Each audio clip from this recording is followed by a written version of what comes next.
నమస్తే. ఆకాశంలో సగం అవకాశంలో సగం. ప్రతి విమెన్స్ డేకి ఈ కొటేషన్ అయితే తప్పకుండా మనం చూస్తాం, వింటాం.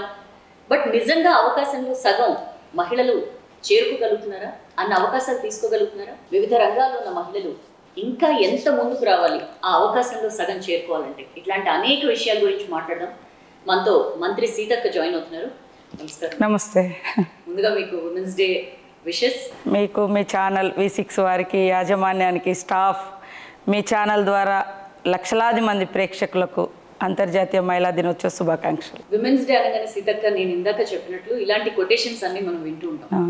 మీరు వచ్చిన బ్యాక్గ్రౌండ్ నుంచి ఇప్పుడు మీరు మంత్రిగా ఒక పీక్ లెవెల్, ఇప్పటిదాకా మీ లైఫ్ లో ఒక పీక్ లెవెల్లో మీరు ఉన్నారు. ఎలా అనిపిస్తుంది ఈ రోజు గురించి? ఎప్పుడైనా చిన్నప్పుడు అంటే మీరు మూమెంట్ గా జాయిన్ అయినప్పుడు, లేకపోతే తర్వాత పాలిటిక్స్ వచ్చినప్పుడు ఎప్పుడైనా అనుకున్నారా? నేను ఎప్పుడు పాలిటిక్స్ గురించి ఆలోచించలేదు.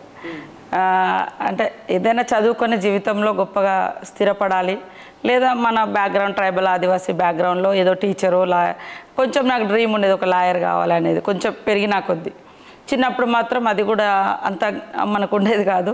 లైఫ్ చాలా అటు ఇటు వెళ్ళి ఇక్కడికి వచ్చింది. ఇప్పుడు చిన్నతనంలో నేను నక్సలైట్ అవుతా అనుకోలేదు, నక్సలైట్ అయినాక లాయర్ని అవుతా అనుకోలేదు, లాయర్ అయినాక ఎమ్మెల్యే అవుతా అనుకోలేదు, ఎమ్మెల్యే అయినాక కూడా నేను PhD, నేననే ఒక మీటింగ్లో చదివాను నా స్టోరీ.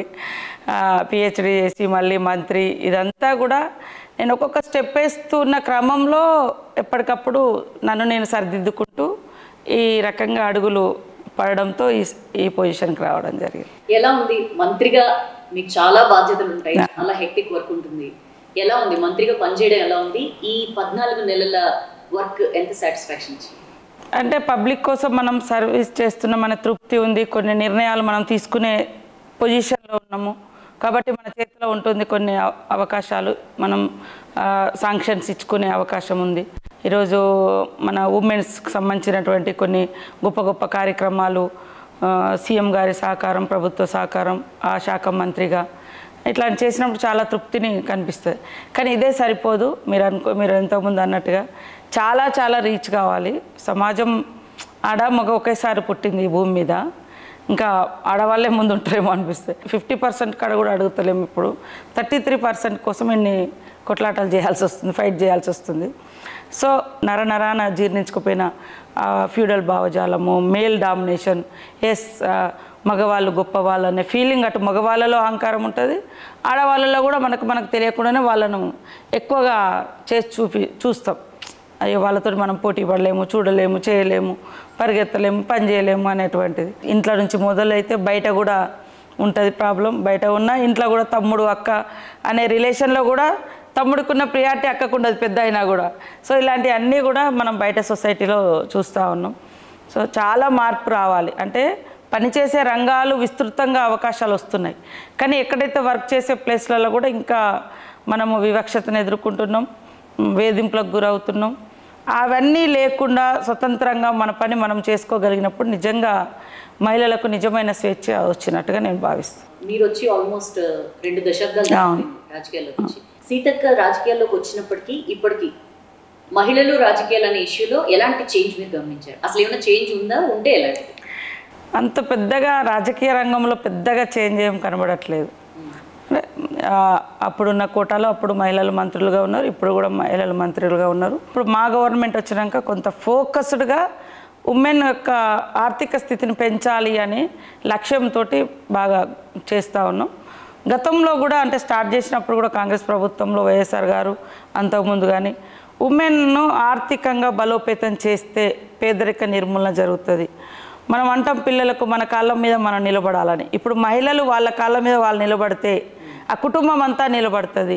అలా సమాజం అంతా బాగుపడాలంటే ఫస్ట్ సమాజంలో ఆడవాళ్ళు ఆర్థికంగా ఎదగాలి.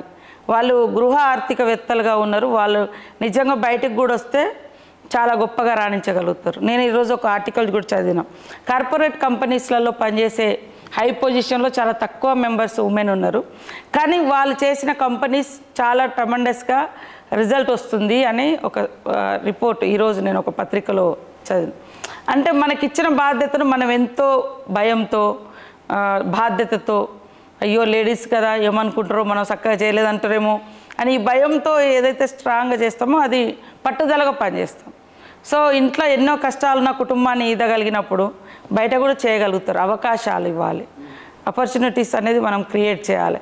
సో అది తక్కువ ఉంటుంది. అందుకనే సొసైటీలో భావజాలం మార్పు జరగాలి. రాజకీయాల్లో పెద్దగా మార్పు లేదన్నారు సీతక్క మీరు ఇందాక మాట్లాడుతూ.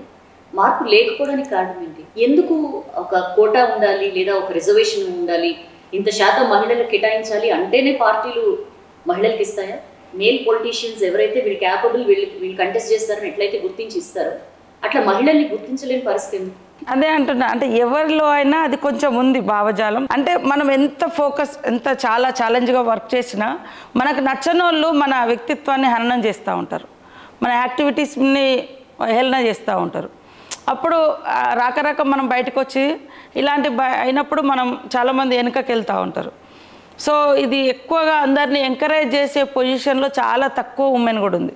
ఎస్ రండి, నేను ఇంట్లో ఈ పొజిషన్లో ఉన్నా, మీరు రండి అని చెప్పి అటువంటి వాళ్ళ సంఖ్య కూడా తక్కువనే. ఎందుకంటే మనం చూస్తూ ఉంటాం పొలిటికల్గా కూడా ఏదైనా పొలిటికల్ పార్టీల మధ్య గొడవలైనా అక్కడ ఫోకస్డ్గా ఉమెన్ మీద, వారి వ్యక్తిగత జీవితాల మీద లేదా వ్యక్తిత్వాన్ని లేనిపోని ఇవన్నీ చేస్తూ ఉంటారు. అందరు చాలామంది అమ్మ భయం, అందరు ఏమేమో అంటారు, ఏమో అనుకుంటారు అని కూడా చాలామంది చెప్తూ ఉంటారు మేము మాట్లాడినప్పుడు కూడా, ఏం కాదు రండి అని. కానీ ఇప్పుడు కంపల్సరీ మనకు లోకల్ బాడీస్లలో 50% రిజర్వేషన్ ఉండడంతో చాలామంది పొలిటికల్ లీడర్స్ యొక్క వైఫ్స్ వచ్చి ఇక్కడ నిలబడుతున్నారు, భార్యలను నిలబడతారు. కానీ ఆ భార్యలను ఆ 5 ఇయర్స్లలో వాళ్ళను ముందుకు తీసుకెళ్లే విధంగా ప్రోత్సహించాలి. కాకపోతే ఏంటంటే వాళ్ళు ఉత్సవ విగ్రహాలాగా అయిపోతున్నారు. ఉత్సవ విగ్రహాలు కాదు, నిర్ణయాధికారంలో భాగస్వామ్యం ఉండాలి, వాళ్ళ భావజాలం అందులో జోడించబడాలి. వాళ్ళు అబ్జర్వ్ చేసినవి, వాళ్ళు అనుకున్నవి ఆ చట్టం రూపంలో, జీవోల రూపంలో రావాలి. కానీ అక్కడ పరిస్థితి ఉండట్లేదు. కాబట్టి ఖచ్చితంగా ఒక అవేర్నెస్ అనేది జరగాలి సమాజంలో. దేవతను పూజిస్తాం కానీ తల్లిని గౌరవించరు, చెల్లిని గౌరవించరు, భార్యను గౌరవించరు. భార్య ఆశయాలు, ఆకాంక్షలు, ఆమె చేయాలనుకున్న పనులకు సపోర్ట్ చేయరు. కానీ దేవుడి దగ్గరికి పోయి తల్లి అమ్మ అని పాదాలు పట్టుకుంటారు, మొక్కుతారు. అక్కడ కూడా స్వార్థం, వాళ్ళ కోరికల కోసమే. ఇక్కడ కూడా పాపం ఆడవాళ్ళను ఆ రకంగా కించపరిచి తగ్గించి చూసే విధానం ఏదైతే ఉందో అది మారాలని నేనైతే కోరుకుంటాను. ఎప్పుడైనా ఇన్ని సంవత్సరాల్లో ఎప్పుడైనా సీతక్క వివక్ష ఎదుర్కొనే సందర్భాలు ఉన్నాయా? నేను మొదటి నుంచి అయితే బాగానే ఉంటున్నా, కానీ ఇంకా రకరకాల ఉంటుంది. కానీ నాకు ఎప్పుడు డైరెక్ట్గా ఫేస్ చేయలేను. నేను అది ఉద్యమాలలో ఉన్నా, నా బాధ్యతగా నేను చేసిన పార్టీలలో కూడా ఉన్నా. నేను మొదటి నుంచి కూడా ఒక కష్టపడుకుంటూ వస్తున్నా. నాకు వివక్షత ఎక్కడ అనిపించదు. కానీ కొన్ని సందర్భాలలో స్టేజ్ల మీద అక్కడ ఇక్కడ మగవాళ్ళకు ఉండే ప్రయారిటీ మనకు ఉండదు. అది ఇక టైం అంటారు, లేకుంటే ఏదో అంటారు. 10 మంది మగవాళ్ళు మాట్లాడతారు, 10 మంది ముందు సీట్లో, ఫ్రంట్ సీట్లో జెంట్స్ ఉంటారు, కానీ ఆడవాళ్ళను పిలవలేరు. సరే అవి అట్లా కొట్టేస్తూ ఉంటాం. కానీ అంతిమంగా నాకు మొదటి నుంచి అయితే ఒక మంచి అవకాశం, నన్ను నేను ప్రూవ్ చేసుకునే స్పేస్ అయితే నాకు మొదటి నుంచి దొరుకుతూ వచ్చింది. ఇట్లా స్టేజ్ పైన అని చెప్పన్నారు, అలాంటివి జరిగినప్పుడు ఎప్పుడు గట్టిగా వాయిస్ రేజ్ చేసే సందర్భాలు నేను అవి పట్టించుకోను. జనరల్గా ఒక కాడ వివక్షత, ఒక కాడ అవమానం ఎదురైతే ఇంకో రూపంలో నా కేపబిలిటీ ఏందో నేను చూపించుకుంటా అంతే. కానీ అక్కడ గొడవలు పెట్టుకొని, తగాదాలు పెట్టుకొని వాటి కోసం మనం చిన్నగానే నేను అంత నారోగా థింక్ కొన్ని పోస్టర్ల మీద పేర్లు ఉండేవి, లేకుంటే ఉండేది. అదే మగవాళ్ళది అయితే వాళ్ళవి పక్కాగా ఇస్తారు, వాళ్ళది ఉంటే వాళ్ళది తగ్గించి చూపిస్తారు. ఇవన్నీ కామన్గా చూస్తుంటాము. అందరు వచ్చి చెప్తా ఉంటారు, అక్క నీది ఇట్లా అనేది, ఏ పని పట్టించుకోకలే అంటారు. ఎంత స్ట్రాంగ్గా ఉండాలి అంటే మానసికంగా ఎంతో స్ట్రెంగ్త్ ఉంటే తప్ప ఇట్లా ఉండలేము. చూసి చూడనట్లు వదిలేయడం, లేకపోతే ఎలా ఉండాలి రాజకీయాల్లో మహిళలు అన్నప్పుడు? ఎలాంటి మైండ్ సెట్ ఉన్న వాళ్ళు వస్తే సక్సెస్ కాగలరు? వాస్తవానికి ఎక్కువ ఆడంబరాలకు ఆశపడకుండా మనం ఉన్న స్టేటస్ను, స్టేజ్ను, ఇవన్నీ ఓకే కామన్గా తీసుకొని పోతే ఎవరు మనతో ఉన్నా లేకున్నా మనం లైఫ్లో నిలబడగలుగుతాం. మనము ఒక చాలా హడావుడి పొలిటికల్ లీడర్ అంటే ఓ ఇట్లా అట్లా అని అది ఎప్పుడు ఉండదు. అధికారంలో ఉన్నప్పుడు చాలామంది అంటుంటారు, అధికారం లేనప్పుడు ఎవరు ఉండరు. ఎమ్మెల్యేగా ఉన్నప్పుడు ఒక రకంగా ఉంటుంది, ఎమ్మెల్యే కూడా ఓడిపోతే ఇంకొక రకంగా ఉంటుంది. ఈ ఆల్ స్టేజెస్ నేను చూసిన. సో నాకు ఉన్నదాంతో అడ్జస్ట్ అవ్వడం చాలా అలవాటు చేసుకున్నా. కంఫర్ట్గా, సింపుల్గా ఉండడం, కంఫర్ట్గా ఉండడం. దాంతో లేని వాటి కోసం భయపడడం, బాధపడడం, దుఃఖించడం ఎందుకు? ఉన్న అవకాశాలను సద్వినియోగం చేసుకొని ముందుకెళ్ళడం. ఒక్కదాని పోయి అయినా 100 మందిని కలవగలుగుతా, 100 మంది పోయి అయినా కూడా ఒక్కరిని కలవగలుగుతా. ఈ 2 స్టేజెస్లో నేను బ్యాలెన్స్ చేసుకొని నడుస్తూ ఉన్నా. మీరు తిరుగుతూ ఉంటారు సీతక్క, ఎప్పుడు జనాల మధ్య ఉంటుంటారు. ఎప్పుడైనా ఒక యంగ్ ఏజ్ అమ్మాయిలతో ఎప్పుడైనా ఇంటరాక్ట్ అయినప్పుడు మేము మీలా అవుతాం అంటే మేము రాజకీయాల్లోకి వస్తాం అని చెప్పే వాళ్ళ శాతం ఏమైనా అంటే అవుట్ ఆఫ్ 10 ఎంతమంది అట్లాంటి ఇంట్రెస్ట్ చూపిస్తారు? చాలా తక్కువ. పాలిటిక్స్లోకి వస్తాం అనే వాళ్ళు చాలా తక్కువ. కాకపోతే చాలామంది హాస్టల్స్లలో నా లైఫ్ హాస్టల్ నుంచే స్టార్ట్ అయింది. నేను హాస్టల్లో చదువుకున్నా, తర్వాత ఉద్యమాల వైపు వెళ్ళినప్పుడు మీ లైఫ్ స్టోరీ చాలా ఇన్స్పైరింగ్ ఉంది అక్క, మీలాగా మేము కూడా చదువుకుంటాము, మీలాగా అవుతామని కొంతమంది పట్టుదలగా చదువుకున్నా. నా లైఫ్లో మొత్తంలో నేను వదిలిపెట్టింది స్టడీస్ కూడా. సో ఇప్పటికి కూడా ఇంకా చదువుకుంటున్నా. సో అది చాలామంది విద్యాలయాలకు వెళ్ళినప్పుడు నేను అది ఎక్కువ చెప్తా ఉంటా పిల్లలకు మోటివేషన్ చేయడానికి. ఆడవాళ్ళకు పుట్టిన నుంచి చనిపోయేంత వరకు మగనీడ ఉండాలని మనధర్మం చెప్తుంది. అంటే చిన్నతనంలో తండ్రి, యుక్త వయసులో భర్త, తర్వాత కొడుకులు, అంతా మగ నీడలో ఉండాలని. కానీ నేను చదువు నీడలో ఉండాలి అని నేను ఎందుకంటే నా లైఫ్లో రకరకాల స్టేజెస్లో చిన్నతనంలో అమ్మ నాన్నతో ఉన్నాం, మధ్యలో హాస్టల్ జీవితం, అనేక రకాల ఫ్రెండ్స్, స్కూళ్ళలో ఫ్రెండ్స్ ఇట్లా ఉంటారు. తర్వాత ఉద్యమంలోకి వెళ్ళినాం, అడవిలో అదొక కొత్త జీవితం. తర్వాత మళ్ళీ బయటకు వచ్చినాక ఇంకొక అడ్వకేట్గా ఒక ఏరియా, పాలిటిక్స్లో ఇంకొక టైపు, ఇట్లా రకరకాలు ఉంది. కానీ ఆల్ స్టేజెస్లో మాత్రం నన్ను వెంట ఉంచుకున్నది చదువు, జ్ఞానము. ఈ జ్ఞానం అనేది వ్యక్తిత్వ వికాసాన్ని పెంచుతుంది, ఆత్మస్థైర్యాన్ని ఇస్తుంది, ఆత్మవిశ్వాసాన్ని పెంచుతుంది, నలుగురిలో మాట్లాడే ధైర్యాన్ని ఇస్తుంది. మన దగ్గర కొద్దిగా సబ్జెక్ట్ ఉంటే మనం బిడియము అది అని లేకుండా మనం ముందుకెళ్ళగలుగుతాం. సో ఎక్కడ ఏ బుక్స్ దొరికినా మంచి తప్పకుండా కొనుక్కుంటా, చదువుకుంటా, తర్వాత నా స్టడీస్ కూడా పెంచుకుంటూ పోతా ఉన్నా. అట్లా ఎలా ఉంటుంది డైలీ మీ రొటీన్? ఎలా ఉంటుంది? మీ మంత్రిగా మీ పనులు చూసుకోవాలి, మీ సెల్ఫ్ ఇది చూసుకోవాలి, చదువు ఎట్లా మేనేజ్ చేస్తారని? వాస్తవానికి మార్నింగ్ ఒక్కొక్కసారి 5:30కి లేస్తే 6కి అయితే మ్యాక్సిమం. మార్నింగ్ లేవగానే యోగా, వాకింగ్ అట్లా చేసుకుంటాం. తర్వాత పేపర్ చదువుకోవడం, అది ఆ తర్వాత ఇంకా ఫ్రెష్ అప్ అవ్వడం, ఇంత టిఫిన్ ఉంటే టిఫిన్ చేయడం, మార్నింగ్ మళ్ళీ జనరల్గా జనంలో పడడం. ఎప్పుడో రాత్రి 2 అవుతుంది, 3 కూడా అవుతుంది ఒక్కొక్కసారి. అది ఫీల్డ్ మీద ఉంటే ఎక్కువ ఊర్లు విజిట్ చేస్తూ ఉంటాం. ములుగులో ఉంటే ఎక్కువ మంది కలుస్తూ ఉంటాం. ఇక్కడేమో రాష్ట్రంలో వివిధ ప్రాంతాల నుంచి, వివిధ జిల్లాల నుంచి వస్తారు. ములుగు పోతే నా ఎక్కువ కాన్స్టిట్యున్సీ వాళ్ళు ఉంటారు, బయట నుంచి కూడా వస్తుంటారు. అంటే జనరల్గా నాకు ఇక ఎక్కువ మందితో కలిసి ఉండడం అలవాటు అది. ఆ తర్వాత సాయంత్రం కొద్దిగా 10-11 గంటల వరకు ఇంటికి వస్తే ఖచ్చితంగా పడుకునే ముందు ఖచ్చితంగా బుక్ పట్టుకొని కాసేపు చదువుకుంటా. కార్లో కూర్చున్నప్పుడు కూడా లాంగ్ జర్నీలలో, విలేజ్ లేనప్పుడు లాంగ్ జర్నీ ఉంటే, ఎందుకంటే విలేజ్లోకి పోయినప్పుడు మనం బుక్ పట్టుకొని కింద చూస్తే వాళ్ళు నమస్తే పెడతా ఉంటారు, పాపం చూడలేదని ఫీల్ అవుతూ ఉంటారు. అది కూడా అబ్జర్వ్ చేసింది నేను. సో కొద్దిగా లాంగ్ జర్నీ, మనం తెలియని ఏరియాలలో వెళ్ళినప్పుడు, మనల్ని ఏదో లాంగ్, ఇప్పుడు ఆదిలాబాద్ లేకుంటే ఇంకేటన్నా పోయినప్పుడు ఖచ్చితంగా బుక్ పట్టుకొని కాసేపు చదువుకుంటా. మీడియా అంటే పేపర్లో వచ్చే ఆర్టికల్స్ చూసుకుంటా, వాటి మంచి ఉంటే రాసుకుంటా, ఆ పదాలు మళ్ళీ ఎక్కడైనా వాడడానికి. సో ఇట్లా చాలా మీడియా అంటే పత్రికల ద్వారా కూడా జ్ఞానం తీసుకుంటా. తర్వాత ఏదైనా మంచి బుక్స్ కూడా, విమర్శనాత్మకంగా ఉండే బుక్స్ కూడా చదువుతా ఉంటాను. ఎట్లాంటివి చదువుతారు? ఏ టైప్ ఆఫ్ బుక్స్ ఇష్టం మీకు? నాకు కొద్దిగా విమర్శనాత్మకంగా లెఫ్ట్ ఐడియాలజీ బుక్స్ ఇష్టం. ఎవరి ఫేవరెట్ రచయితలు లేదా రచయిత్రులు? అంతా ఏం లేదు. అంతకుముందు అయితే ఎక్కువ అరుంధతి బుక్స్ చదివేది.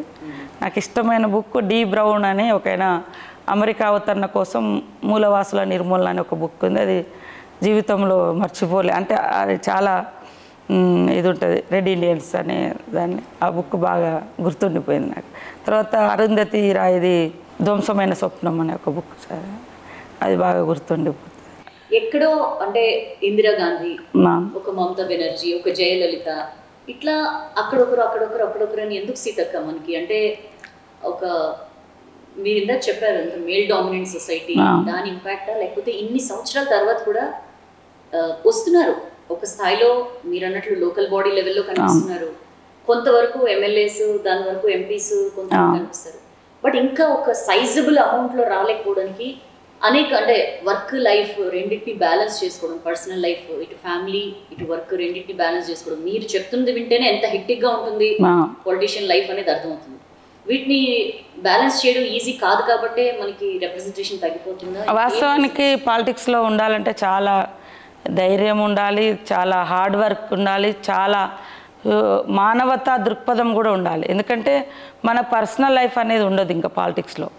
ఎప్పుడు పబ్లిక్ను సాటిస్ఫై చేయాలి, వాళ్ళ సమస్యలు చూడాలి, వాళ్ళకు తోడుగా నీడగా ఉండాలి, వాళ్ళ కష్టం ఇది అనేది ఈ రోజులలో ఈజీ లైఫ్కి ఎక్కువ ఇష్టపడే వాళ్ళు చాలామంది. డబ్బులు సంపాదించుకుందాం, మన వరకు మనం హ్యాపీగా ఉందాం అనేవాళ్ళు. నలుగురి కోసం ఆలోచించే సిద్ధాంతాలు, ఆలోచనలు రోజు రోజుకు తగ్గిపోతున్నాయి. వ్యక్తులుగా డబ్బు, హోదా, పర్సనాలిటీస్లో ఈ మధ్యలో ఎక్కడికైనా ఫంక్షన్లో పోతే ఒక్కొక్కరు 10 కోట్ల నెక్లెస్లు అవి వేసుకొని వస్తుంటారు. ఓకే, వాళ్ళ లైఫ్లో వాళ్ళు అది ఎంజాయ్ అనుకుంటారు. మీ వృత్తిలో మీరు ఇంకా మంచి న్యూస్ని బయటకు తీయాలా, అది మీ ఛాలెంజ్. మాకేమనిపిస్తే ఇంకా జనంలోకి పోవాలి, ఎక్కువ మందితో ప్రేమను పొందాలి, ఎక్కువ మంది మనల్ని మంచోళ్ళు అనాలి అని ఇట్లా.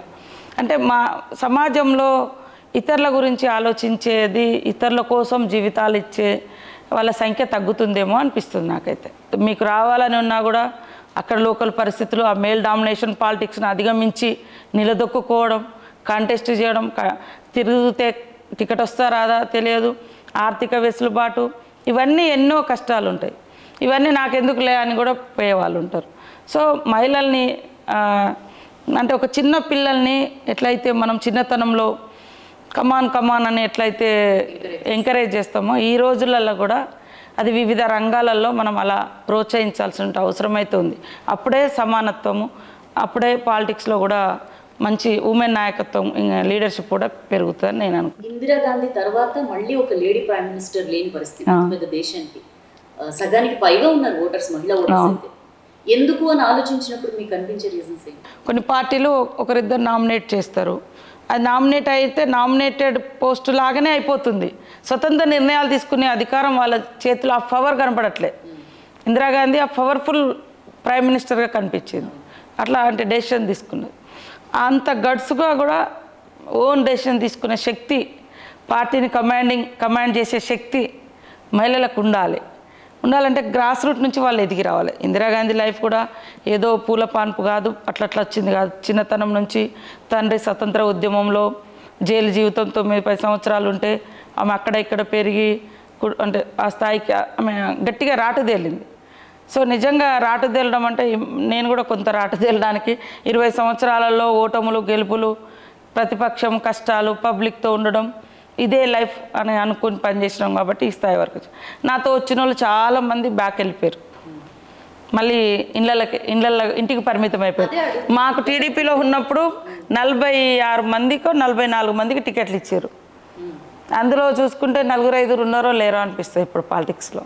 మొత్తంలో ఉమ్మడి రాష్ట్రంలో చాలాసార్లు నేను కూడా అనుకునే పోయి మళ్ళీ ఏదో నల్లకోట వేసుకొని అడ్వకేట్గా పని చేసుకుంటూ అయిపోతుంది, ఎందుకు ఈ కష్టాలు అని. అట్లా మధ్యలో 1-2 సార్లు జడ్జి పోస్ట్ కోసం కూడా అప్లై చేసుకుని దగ్గర దాకా పోయి ఎగ్జామ్ రాద్దామని హాల్ టికెట్ తీసుకొని వద్దులే, మళ్ళీ క్యాడర్కి ఒక అపనమ్మకాన్ని క్రియేట్ చేసిన వాళ్ళం అవుతాం. నేను ఫస్ట్ టైం ఓడిపోయిన తర్వాత అప్పుడు దాకా లాయర్గా పనిచేస్తుంటాను వరంగల్ కోర్టులో. నాకు టికెట్ రాకముందు నేను మెజిస్ట్రేట్ పోస్ట్ కోసం అప్లై చేసిన, నాకు హాల్ టికెట్ వచ్చింది. అక్క ఎగ్జామ్ రాస్తుందా రాయదా అని అందరూ చాలామంది వద్దులే అక్క, నువ్వు అటు ఇటు. నేను కూడా అదే అనుకున్నా, వాళ్ళకు కూడా కాన్ఫిడెన్స్ ఇవ్వాలి కదా అని ఇంకా అవాయిడ్ చేసిన. నాకు ఇష్టం జనంతో ఉండడం కాబట్టి నేను ఇక్కడే సెటిల్ అయినా. అంటే ఓటమిని తట్టుకోలేని మనస్తత్వం కూడా కొంతమంది బ్యాక్ ఆఫ్ రీజన్ ఉంటుంది. ఇప్పుడు కొంతమంది కొత్తగా వచ్చినప్పుడు నేను కూడా కన్నీళ్ళు పెట్టుకున్నాం, అంటే ఎక్కువ ఏదో అరే ఖచ్చితంగా అతని మీద వ్యతిరేకత ఉంది, నేను గెలుస్తాను. కానీ నేను కూడా అనుకుంటే ఇప్పటికి కూడా ఆ ఓటమి నాకు ఇక్కడి దాకా తీసుకొచ్చింది అని. ఫస్టే రాగానే గెలిస్తే ఏమీ పాజిటివ్ నెగిటివ్ ఏం అర్థం కాదు, అది నా హీరోయిజం, నేను గ్రేట్, అందుకే నేను గెలిచిన నన్ను నేను ఎక్కువ చేసుకుంటా. కానీ ఒకసారి ఓడిపోయిన తర్వాత నాకు ఆ 5 ఏళ్లలో నాతో ఉన్న వాళ్ళు ఎవరు, నాకు తిండి పెట్టిన వాళ్ళు ఎవరు, మంచి చెడు చూసిన వాళ్ళు ఎవరు, క్యాడర్ అంటే ఇట్లా ఉంటుంది, వీళ్ళని ఇట్లా కాపాడుకోవాలి, వీళ్ళని ఎంకరేజ్ చేసుకోవాలనేది బాగా నేర్చుకున్నా. 5 ఏళ్లలో ఏదో గెలుపు సంతోషాన్ని ఇస్తుంది కానీ ఓటమి అనుభవాన్ని నేర్పుతా అన్నట్టుగా ఆ అనుభవమే ఈరోజు పెట్టుబడిగా పెడితే నేను ఈ మంత్రి స్థాయికి వచ్చినా నేను అనుకుంటా. జనాలు ఎలా చూస్తారు? ఓటేసే జనాలు ఒక లేడీ పొలిటీషియన్ని, ఒక జెంట్ పొలిటీషియన్ని వేరువేరుగా చూస్తారా, లేకపోతే ఎవరైనా పొలిటీషియన్ రేపు మనల్ని ఏలేవాళ్లే అనే కామన్ ఫీలింగ్ ఉంటుంది? అంటే కొద్దిగా ఆడవాళ్ళతో యాక్సెస్ ఎక్కువ ఉంటుంది జనంలో, ఒక అక్కలాగా, ఒక చెల్లెలాగా, ఒక అమ్మలాగా వాళ్ళు కూడా ఈజీగా మన దగ్గరికి రావడానికి ఇష్టపడతారు. మగవాళ్ళంటే కొద్దిగా ఏమంటారో గట్టిగా మాట్లాడతారేమో అనే ఫీలింగ్ కూడా ఉంటుంది. మన దగ్గరకైతే చిన్న పిల్లలు వస్తారు, పెద్దోళ్ళు వస్తారు, అందరు బాగుంటారు. నాకైతే అది బాగుంటుంది, వాళ్ళతో బాగా మిళితమైపోతాం. అక్క అక్క అనుకుంటూ వస్తారు, అది అదృష్టంగా భావిస్తా. అప్పుడు అడవిలో ఉన్నప్పుడు అంటే అందరు అక్క అన్నది ఎప్పుడు కూడా అంటారు. పాపం ఒక ఇంట్లో తాత అక్క అంటాడు, ఆయన కొడుకు అక్క అంటాడు, ఆయన మనమడు కూడా అక్క అంటాడు. అంటే ఇది ఎంతో ప్రేమతో వచ్చే వాళ్ళ ప్రేమ ఇది. సో ఆ ప్రేమను నేను ఇప్పుడు కూడా ఈ పొజిషన్లో ఉన్నా కూడా ఆ ప్రేమను తగ్గకూడదు. నాకు అందరితో మంచిగా ఉండాలి. ఎక్కడైనా హార్డ్గా మాట్లాడిన వాళ్ళ పట్ల ఏదన్నా గద్దించినట్టు చేసిన, అయ్యో ఎందుకన్నా ఈరోజు అని మళ్ళీ వాళ్ళకు ఫోన్ చేసి కొద్దిగా కూల్ చేసుకుంటా ఉంటా. ఎస్పెషల్లీ మీ ప్రభుత్వం మహిళల్నే ఎక్కువగా టార్గెటెడ్గా ఏదైనా సరే, ఇంద్రమ్మ ఇళ్ళైనా ఇంకే పథకమైనా సరే మహిళ పేరు మీద ఇవ్వాలి అనేది ఒక ఆస్పెక్ట్. ఎస్పెషల్లీ మీ స్కీమ్ గురించి ఇప్పుడు చెప్పాలంటే 1,00,000 మంది మహిళల్ని కోటీశ్వర్లు, ఇదే కదా మీ టార్గెట్? 1,00,000 మంది మహిళల్ని కోటీశ్వర్లు చేయాలి. 1,00,000 మంది మహిళల్ని కోటీశ్వర్లు చాలా పెద్ద టార్గెట్ కదా సీతక్క. అంటే వినడానికి చాలా బాగుంది, నిజంగా 1,00,000 మంది మహిళలు కోటీశ్వర్లు అవుతారా అని. అది ఎట్లా అంటే దానికి ఒక ప్రణాళిక ఉందా, ఒక ప్లానింగ్ ఉందా, లేకపోతే ఏదో జస్ట్ ఒక నినాదం ఇవ్వాలి అని చెప్పి ఇచ్చిందా, ఎలాంటి? లేదు, దానికి తగ్గట్టుగా మేము ప్రణాళిక రూపొందించుకున్నాం. వైఎస్ఆర్ గారు ఉన్నప్పుడు లక్షలాది మంది మహిళలను లక్షాధికారులను చేయాలని వారు చేసుకొని వాళ్ళకు పావుల వడ్డీ ద్వారా కొన్ని అవకాశాలు కల్పించి వాళ్ళు ఒక చిన్న వ్యాపారాలతోటి ఇప్పటికి కూడా వాళ్ళ సక్సెస్ స్టోరీస్ ఉన్నాయి. సో ఇప్పుడు టార్గెటెడ్గా ప్రతి రంగంలో మహిళల్ని ఎంకరేజ్ చేస్తున్నాం. ఇప్పుడు మా దగ్గర 65 లక్షల మంది మహిళలు గ్రూపులలో ఉన్నారు. వారి సంఖ్య ఇప్పుడు రాబోయే కాలంలో కొన్ని ఎగ్జామ్షన్స్ ఇచ్చి పెంచుతాం. అంతకుముందు 18 సంవత్సరాలు దాటినటువంటి వాళ్ళకు మహిళా గ్రూప్లో సభ్యత్వం, కానీ ఇప్పుడు 15 సంవత్సరాల నుంచి చేస్తున్నాం. అంటే చిన్నతనంలో కూడా పిల్లలు ఒంటరిగా ఉండేటువంటి తల్లిదండ్రులు కోల్పోయినటువంటి వాళ్ళు ఉంటారు, వాళ్ళకి ఏం చేయాలో దిక్కుతోచని పరిస్థితి ఉంటుంది. అలాంటి వాళ్ళకు ఒక సామాజిక భద్రత, ఒక కుటుంబం లాగా మహిళా సంఘం రేపు పనిచేయబోతుంది. వాళ్ళ ఇంట్లో సభ్యురాలుగా అయితే వాళ్ళ కష్ట సుఖాలు ఈ సంఘం చూసుకుంటుంది. వాళ్ళకి ఏమైనా వడ్డీ లేకుండా కొంత ఆర్థికంగా సపోర్ట్ చేయడము, వాళ్ళను ఒక కుటుంబ సభ్యులుగా ఇక్కడ చూడడం. తర్వాత 60 సంవత్సరాల తర్వాత అంతకుముందు ఇందులో ఉండడానికి లేదు, ఇప్పుడు అది కూడా తీసేస్తున్నాం. అసలు యాక్చువల్గా ఆ ఏజ్లో తల్లిదండ్రులను పిల్లలు వదిలేసిపోతుంటారు, ఆ ఏజ్లో సపోర్ట్ అవసరం కాబట్టి అట్లాంటి వాళ్ళని కూడా మహిళా సంఘంలో ఉంచుతూ ఉన్నాం. ఇప్పుడు ఒక టార్గెటెడ్గా తొందరలోనే ఎక్కువ మందిని చేర్పిస్తాం. వాళ్ళకు ఇవాళ పెట్రోల్ బంకులు కానీ మన సోలార్ లైట్లు కానీ ఫ్రీ బస్సులలో ఎక్కడం ఒక అవకాశం ఇచ్చినాం. ఇప్పుడు బస్సులకు వాళ్ళ అధిపతులను చేసినాం, ఇప్పుడు బస్సులే వాళ్ళు నడుపుతున్నారు. రేపటి ఇంకా నిన్ననే సీఎం గారు రైస్ మిల్లు కూడా ఇచ్చేయండి అంటున్నారు. అంటే ప్రతిదీ కూడా ఉమెన్కి ఇవ్వాలి. ఉమెన్ చాలా జాగ్రత్తగా నడపగలుగుతారు, జాగ్రత్తగా ఖర్చు పెడతారు, వాళ్ళు పొదుపుగా వాడుకొని వాళ్ళు ఉన్నత స్థానంలోకి వస్తారు. అట్లా తద్వారా పేదరికం అనేది తగ్గిపోతుంది. 1,00,000 మంది అనేది మా సంకల్పం, కానీ కొన్ని సంఘాలైనా ఆ టార్గెట్ రీచ్ అవుతారు. ఆ రకంగా మేము పనిచేస్తాం. ఊరికే అన్నది కాదు, అందుకోసమే పెట్రోల్ బంకులు ఉన్నా వాళ్ళకి నెలకు 5 లక్షలు మినిమంగా వచ్చే అవకాశం ఉంది. విద్యుత్ సోలార్ విద్యుత్ ద్వారా కూడా వాళ్ళకు ఎక్కువ ఇన్కమ్ జనరేట్ అవుతుంది. ఫ్రీ బస్సులు నెలకు 77,000 వాళ్ళకు ఇచ్చేటట్టుగా చేస్తున్నాం. ఇట్లా ఇందిరా మహిళా శక్తి క్యాంటీన్స్ కూడా ప్రతిదీ కూడా ఎక్కడో అక్కడ ఇన్వెస్ట్ చేయడం, వాళ్ళ వ్యాపారాలను వృద్ధి చేసుకోవడం.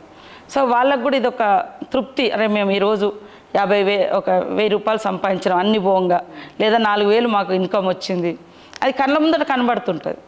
సో అంతకుముందు ఎక్కడెక్కడో పోయి కూలి చేసుకోవడము, లేదా వడ్డీకి తెచ్చుకోవడం, వడ్డీ కట్టడానికి ఉన్నాయా అమ్ముకోవడం ఇట్లాంటిది ఉండేది. అట్లా లేకుండా ఇప్పుడంతా గవర్నమెంటు మేము 20,000 కోట్ల రూపాయలు వాళ్ళకు బ్యాంకు ద్వారా లింకేజీ వితౌట్ ఇంట్రెస్ట్ ఇవ్వాలని టార్గెట్ పెట్టుకున్నాం.